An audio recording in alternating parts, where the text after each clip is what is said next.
श्री स्वामी समर्थ. दंडवत आणि प्रणाम. मी रेखा जगदंबे. माझ्या यूट्यूब चॅनलमध्ये मी तुमचं अगदी मनापासून स्वागत करते आणि आजचा दिवस तुमचा शुभ जाऊ अशी महाराजांच्या चरणी प्रार्थना करते आणि आजच्या आपल्या नवीन विषयाला सुरुवात करते.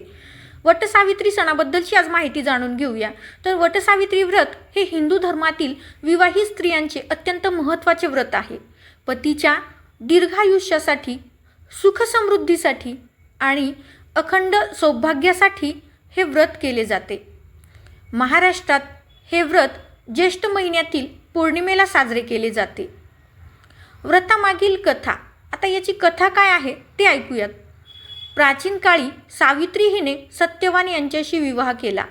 सत्यवानाचे आयुष्य अल्प असल्याचे माहीत असूनही सावित्रीने त्यांच्याशी विवाह केला. नियोजित दिवशी सत्यवानाचा मृत्यू झाला. तेव्हा यमराज त्यांचे प्राण घेऊन निघाले. सावित्रीने आपल्या बुद्धिमत्तेने, निष्ठेने आणि पतिव्रतेच्या सामर्थ्याने यमराजांना प्रसन्न केले. अखेरीस यमराजांनी सत्यवानाला पुन्हा जीवनदान दिले. तेव्हापासून सावित्रीचे पतिव्रत्य आदर्श मानले जाते. व्रताची पूजा कशी करावी? सकाळी लवकर स्नान करून स्वच्छ वस्त्रे परिधान करावीत. वडाच्या झाडाची पूजा करावी.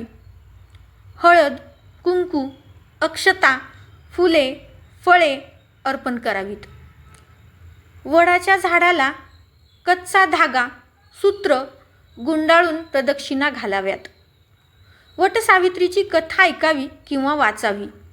पतीच्या दीर्घ आयुष्यासाठी प्रार्थना करावी. व्रतानंतर दानधर्म करावा. वडाच्या झाडाचे महत्त्व. वडाचे झाड दीर्घायुष्य, स्थैर्य आणि समृद्धीचे प्रतीक मानले जाते. त्यामध्ये ब्रह्म, विष्णू आणि महेश यांचा वास असल्याची श्रद्धा आहे. व्रताचे फळ. अखंड सौभाग्य प्राप्त होते. पतीला दीर्घायुष्य लाभते. कुटुंबात सुख, शांती आणि समृद्धी नांदते. वैवाहिक जीवन अधिक दृढ होते. संकल्प काय करायचा आहे ते पहा. हे वटवृक्षा सावित्रीप्रमाणे मला अखंड सौभाग्य, पतीचे दीर्घायुष्य व कुटुंबाचे कल्याण प्राप्त हो अशी मनोमन प्रार्थना करून हे पूजन करायचे. श्री स्वामी समर्थ.